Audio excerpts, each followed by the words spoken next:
Hello and welcome to DFS Coach Talk. Today is Wednesday, April the 27th, 2022.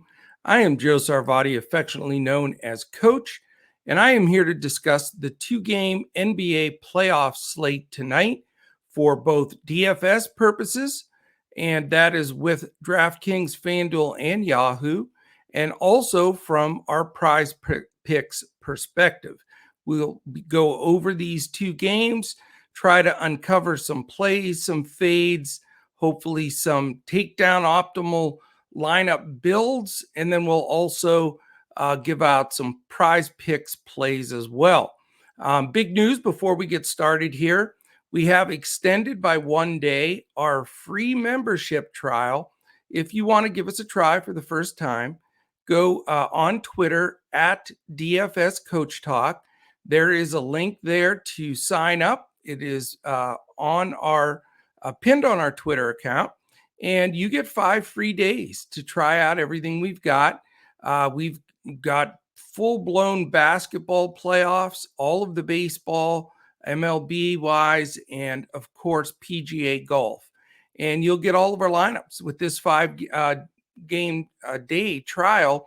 You'll get all the games from all the sports. We'll give you some core builds and also some full lineups, and we'll also give you some additional PrizePicks selections beyond what is shared on this podcast. So give us a try. If you want to look more into what we offer, you can go to dfscoachtalk.com and see everything about us. We're looking forward to having you giving us a try, and we will be there in Discord for the entire day, looking at any player changes, any MLB weather. We also have a new feature that we just launched this week, and it's our own in-house DFS Coach Talk player projections and ownership projections. So give us a try. We'd love to have you. All right, let's look at these two games. They're both possible closeout series. We have in the first game is Chicago and Milwaukee, and we know Milwaukee's leading this series 3-1, so they can close it out here in Game 5 at home. And it's the identical situation in the second game tonight, and that is Denver at Golden State. Golden State is up 3-1 and can close it out in Game 5 at home. As far as the totals for these games and the spreads, you've got two pretty strong favorites. We've got Milwaukee favored by 12 and Golden State by 9. And then fairly close on the total as well. 218 for Chicago, Milwaukee, and 225.5 excuse me, for Denver and Golden State. Another sneeze. A double sneezer. All right. So we're really on even ground here. We're not looking at two games that are just very different in either spread or total. Very similar situations. So it gives us a clean look at, who we want to go after here. All right, let's take a look at the Chicago-Milwaukee game a little bit more in depth. Again, we've got Chicago at Milwaukee. Milwaukee favored by 12. 218 total, 103 implied for Chicago, 115 implied for the Bucks. As far as any injury reports in this one, two important ones for Chicago. I have a feeling both played just because this is an elimination game for them, but we're not sure. They're both listed as questionable, and that's Alex Caruso and Zach LaVine. So LaVine and Caruso, questionable. We'll keep an eye on that throughout the day. Matt Thomas is out. For Milwaukee, it's the veteran guard George Hill that is questionable. He's been out majority of this series, so we'll see if he gets in there. And then, of course, Chris Middleton will be out for a while. A big blow to the Bucks for sure.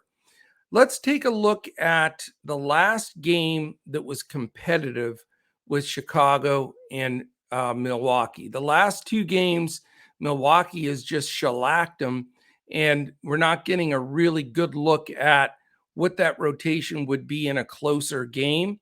And that's going to be the important key here. If you are thinking blowout here, then you certainly can mess with your numbers, get some of the more subs in there that are going to get more minutes. But, closeout game, we'll see if Chicago has some heart here. I want to look at it as a game that will be a little bit closer.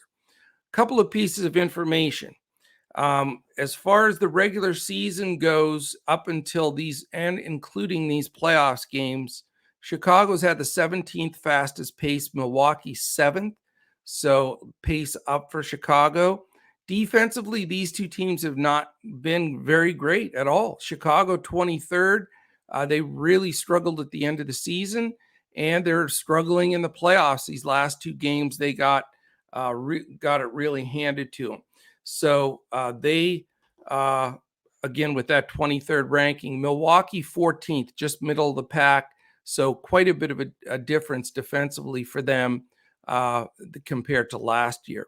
So, this game does have the potential to be a closer game and a fairly high-scoring game, I believe. We're going to look back at game 2 where Chicago won 114-110 to tie up the series, because that was the closest game looking backward. In that game, there are a few differences, but for Chicago, it was the DeMar DeRozan show. He was 16 for 31, played 44 plus minutes, had 41 real points. So certainly a target, if they're going to win this game, if they have any chance to win this game, he really is the key component here. And super important to know the Zach LaVine, Alex Caruso news, because it changes everything in this game. In this game too, LaVine played 43 minutes and Caruso played 38.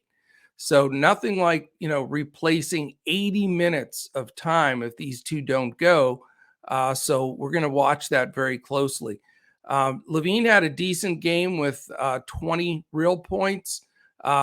Very poor on the rebounds, assists, steals. Caruso only had 9 points, but he did get 10 assists. So both guys playable commodities if they play without restrictions. Patrick Williams, who's stepped up in the last few games and shown some fight, played 32 minutes and chipped in with 10 points, 9 rebounds. He's had a better series, overall, to be that fifth guy, really. After those top 5, though, in a tight game, there was a massive drop-off. Nobody else was even playable. So the key factor here will be, focusing on this starting 5 and seeing what they can bring to the table with DeRozan, Williams, Vucevic, LaVine, and Caruso. Vucevic had a really good game as well, 24 points, 13 rebounds. So those are the guys. Now, if LaVine or Caruso are out or limited, then we have to start talking about Kobe White and Dosunmu, a little bit of Javonte Green. So we may get one of those 3 as a value play if for some reason LaVine and or Caruso are out. So that's a solid look at really what they've got if this game stays within reason. And they're not going to wave the white flag early like a regular season game. You're down 14, 15 points. You fight till the end, because if not, you're on your way to Cancun. It's over. So that's why, I think they'll stay with that main group a little bit longer than expected. Now, the difference between this game 2 and what we're going over now and what's happening now is there's no Chris Middleton. Middleton played almost 33 minutes in that game, and those are going to have to be replaced. And those have pretty much been dished off to a combination of Grayson Allen, Bobby Portis, Pat Connaughton. I think they'll still be divvied up. Really what's happened is the usage piece and leadership has gone, even more so to Giannis, who in this game had a Giannis kind of game He got over 40 minutes. You get over 40 minutes from Giannis, mail it in, man. You're in good shape. He had 33 points, 18 rebounds, 9 assists, 2 blocks, and a steal. Not bad. I think we could use that today. Brook Lopez, solid game. That game, 25 points and 5 rebounds, played 35 minutes. Wesley Matthews, 34 minutes, not a whole lot. Drew Holiday had an average game for him, but he has stepped up, especially with Middleton out. The ball is in Holiday's hands a lot more than it had been in the past. In this game, he was 6 for 16. So 16 shots up with his propensity to do well with rebounds, assists, and some stocks. Another terrific play. On the cheap, again, you have that option. Allen, Portis, Connaughton being the 3 guys that I would look to absorb those minutes from Middleton. All right, that's game 1. Real quickly here before we go to game 2, I want to thank our presenting sponsor here. That's PrizePicks. If you haven't signed up for PrizePicks yet, go to prizepicks.com. Use the promo code CoachTalk, all one word, no space, and they will match you dollar for dollar on your first deposit all the way up to $100. So you cannot beat it. And you can get some free PrizePicks selections here in our podcast daily in both the NBA and MLB, and then some additional in our Discord for our members and those on our free trial as well. So some very good stuff there. All right, the second game. It is going to be played at 10 o'clock. It's the Denver Nuggets and Golden State Warriors. Golden State is favored by 9. It's a 225.5 total. 108.25 implied for Denver. 117.25 implied for Golden State.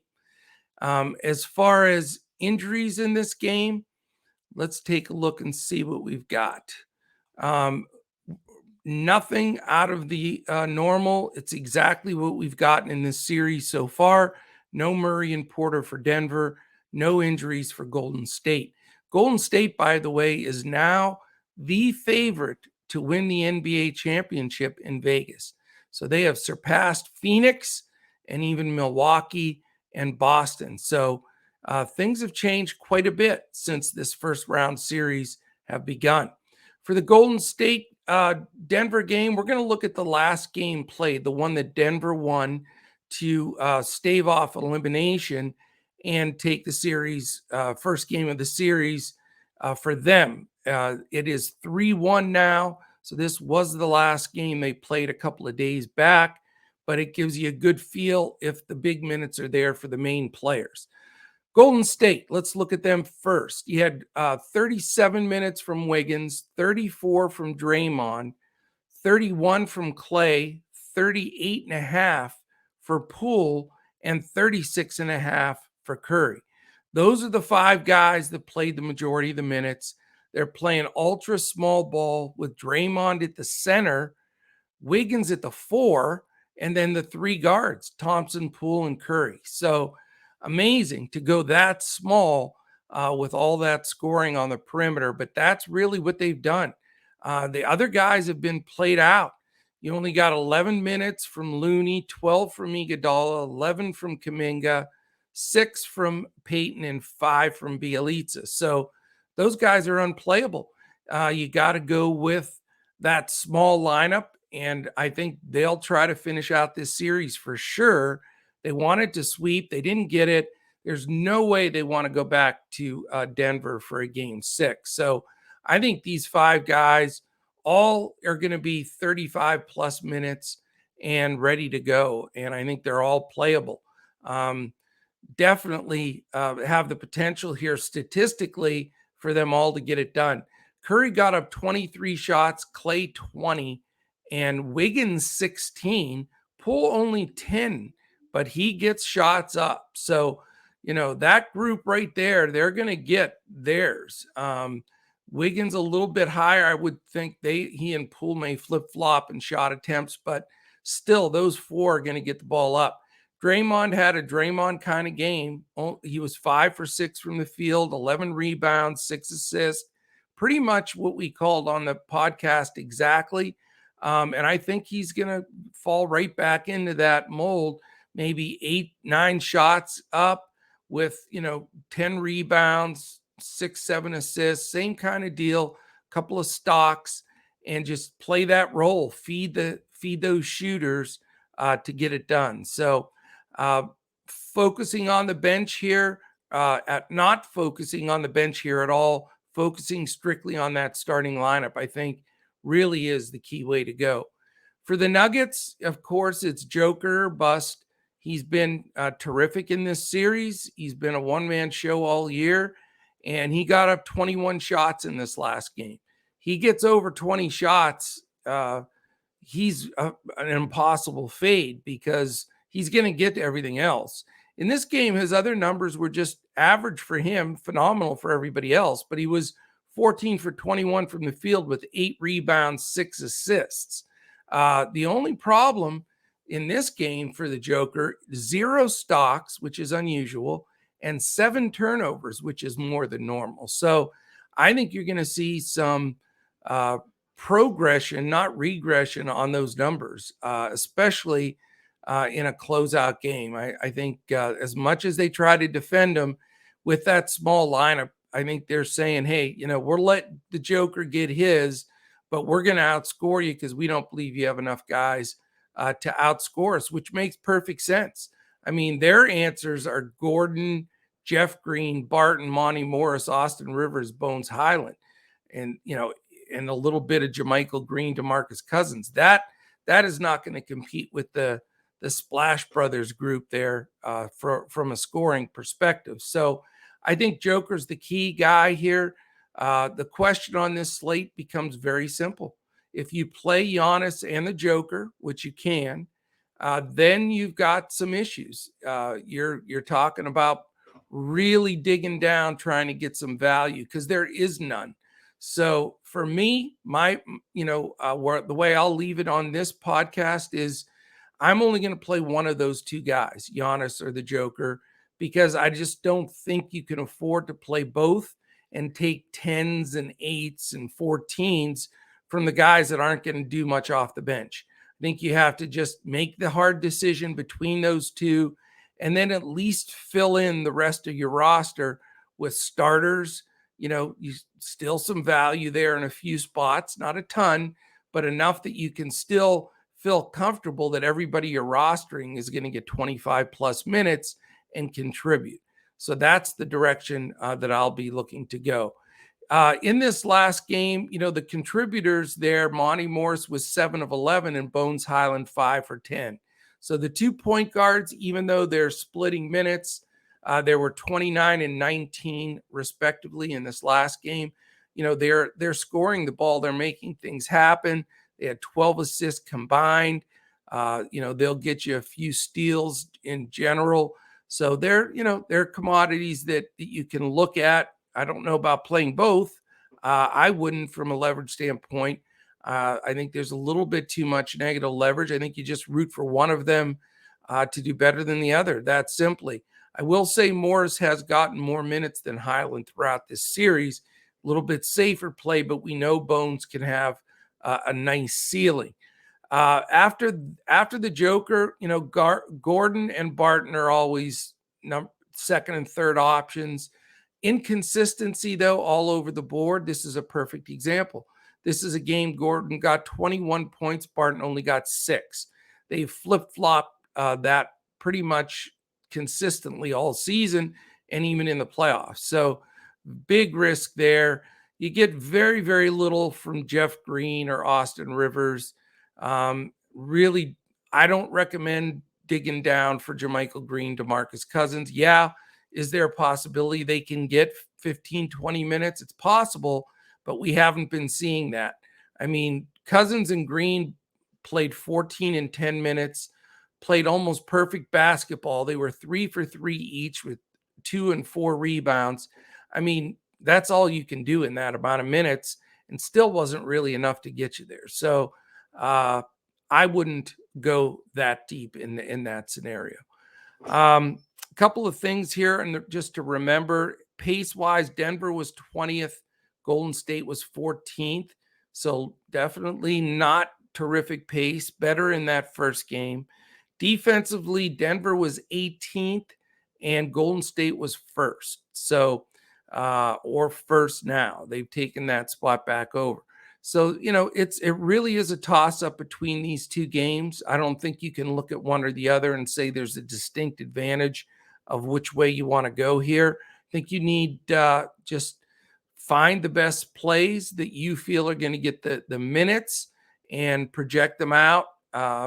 In my opinion, I'm going to do it as they both stay close enough that all the players get multiple minutes that are the key guys. If you want to play multiple lineups and game script one or the other games for a blowout and utilize some of the bench guys, you're welcome to do that. I don't believe these two games are going to be 25, 30-point blowouts. Now, I could be wrong. The Bucks have killed the Bulls in a couple of games in a row, so that's certainly more likely. But, without Middleton, it's a little bit tougher. And I think teams, when they face elimination, generally don't give up. So I think they will fight to the end. And I'm going to play these two games as though they're both going to be competitive. So we will see how that goes. But that gives you a look at the rotations, sort of a picture of, game scripting this out a little bit. And I think there's potential here for some really good optimal lineups utilizing the right guy. The key factor is, can you win? Can you really hammer this slate without either Giannis or Joker in the lineup? That becomes the $1 million question, because if you are able to sit one of them and build a strong mid-level lineup throughout the rest of them, then I think that is really the path to go. But if you can't sacrifice the raw points from either guy, which I do have them both pretty much smashing everybody else. So it does statistically tell you that these are the two plays. But, again, can you gamble and take a chance that, the rest of the guys you roster, the six guys or whatever it is that you're rostering beyond those two, fit in the salary and aren't going to lay a complete goose egg for you or a single digit kind of night. So that becomes the dilemma, and that's what everybody has to work on. All right, I've got a couple of plays for prize picks to give away. My first one is Andrew Wiggins under 14.5 real points. I know he had a good scoring game the last time out, but he has not gotten up very many shots toward the end of the season and throughout the playoffs.